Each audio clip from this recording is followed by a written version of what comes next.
So here's a little story about how my Appalachian Trail thru hike almost ended before it even started.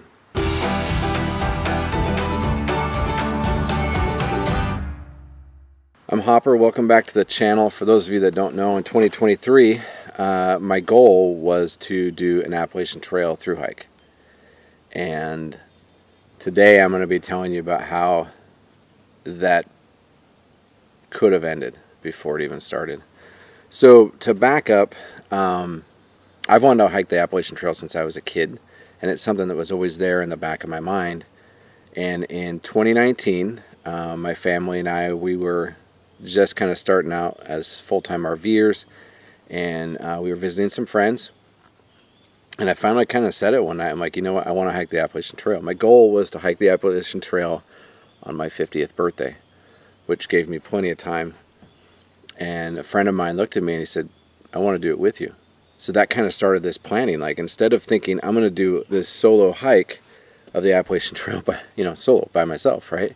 I now had somebody that was going to go with me that, I trusted, I get along with very well, pretty much has the same moral compass. Some of you think, yeah, I could hang out with this person for like 5-6 months. I know we wouldn't be together like all day, every single day, but somebody that you can trust and you can hike with. And so that's where we headed. We're like, this is what we're going to do. About 6 months later, he calls me and he said, hey man, my body's not going to make it till I'm 50. Can we do it sooner? And so I talked with Susanna, and he talked with his wife, and we decided 2023. That was going to be the date. That gave us a few years to plan, to start preparing, to get gear, which I've got strewn out in my backpack over here. And everything was moving forward. And then about a month and a half ago, I had literally just filmed my first ever video for Tracking Hopper. I had just gotten the website up, got a couple blogs that I'd written a while back, got those in there, and things were starting to move. And then I got a phone call, and my buddy, he says, hey, I just left the emergency room. I fell, and I broke 3 bones in my back. And now this was a week before I was supposed to get on a flight to go out to Minnesota, and Nate, my buddy, and I, we were going to do 70 miles of the North Country Trail as kind of a prep. So we're a week out from that.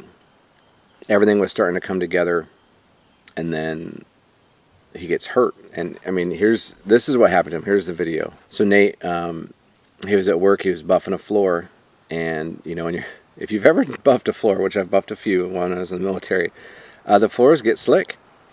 And he fell, and I thought that he severely hurt his head. I mean, it looked like he was going to have some type of, I don't know, concussion or something. But it turns out that he broke 3 transverse processes in his back. Now, when he calls me, he said, hey, the ER doc says I should still be okay to walk. I just can't carry anything. And at that point, we're thinking, okay, so I'm still going to go out. And at the very least, we can do some planning for the trail and move forward. And then a few days later, he went to his, I don't know if his family care doc, his actual doctor. And the doctor told him, you're not going to be normal for like 5 to 6 months. You can't do the Appalachian Trail. You can't put the weight on it. You shouldn't even really be walking for a while. Because there's really nothing, I guess there's nothing that they can do for that area, but the transverse processes actually help attach like the muscles to your spine, and so if those are broken, you don't have the support system in your core. I mean, can you imagine trying to walk 30 some odd pounds on your back over hilly terrain, rocky terrain? And when he called me and told me that, as soon as I saw his name pop up on my caller ID, I knew this wasn't going to happen. And for Nate, the worst part is that he's not able to help his family around the house really well. He's healing, and what does this mean long term for his health? I mean, put the trail aside, this is pretty hard for him and his family. And when we talked, I mean, he literally had just left the doctor's office, and So the question came up, okay, so what do you want to do? Why don't we, I canceled the trip to Minnesota. Why don't we take a week? You talk with your wife, I'll talk with mine, talk with our families, and just kind of decide what do we want to do. Because my family, we have things that we're going to be doing in 2024 and beyond. And if I didn't do the trail in 2023 and we push it back, it could move those plans back another year. So we took a week, and that was a shitty week. You know, you spend all this money, you do all this preparing, and the one thing that you've wanted to do for your whole life is maybe not going to happen.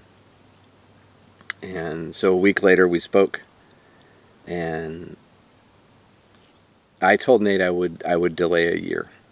I would do it in 2024. That would give me some more time to prepare, give him time for his back to get healthy. But they also have a lot of things going on. So he said, I'm not going to be able to do it this year, obviously. I can't do it next year. The earliest I can do it might be like 2025, 26. And for me, I couldn't wait that long. So for Nate, his trail is done. He's not going with me. So then Suzanne and I had to make a hard decision. Do we change all of our plans and maybe think about 2025, 2026 for the trail? Because, you know, that's 6 months of your life. You're going to be away from your family. And Susanna, she just looked at me and she said, you need to go. You need to go next year. You need to reset, get refocused, and go. So having her say that, you know, you need to go, you need to reset, was kind of like lifting this weight, because besides planning for the trail, we are working on a 162-year-old farmhouse that needs a lot of work. And so I was stressed out with that stuff, stressed out with what's going on with the trail, and she finally, no, just go, you need to go. And she's been very supportive. Our kids have been very supportive. So long story short, Nate's not going to do the trail with me. I'm going to go solo, and one day Nate's going to do the trail, whether he does that with somebody else or maybe I'll do it again. Who knows? I don't know if I have another 6 months away from my family in me, but right now I'm actually on a 2-day prep hike, testing out my gear for the first time in real world situations. And as I'm sitting here on this beautiful spot, it just really hit me that, man, just a little bit ago, this entire journey could have been over. Now it's not. Now it's back on. So I got to get my butt going. I need to get some more miles under me, keep training, keep preparing, so that in 2023, I can take you on the Appalachian Trail from Georgia to Maine, 2,190 miles. So I hope you're tracking.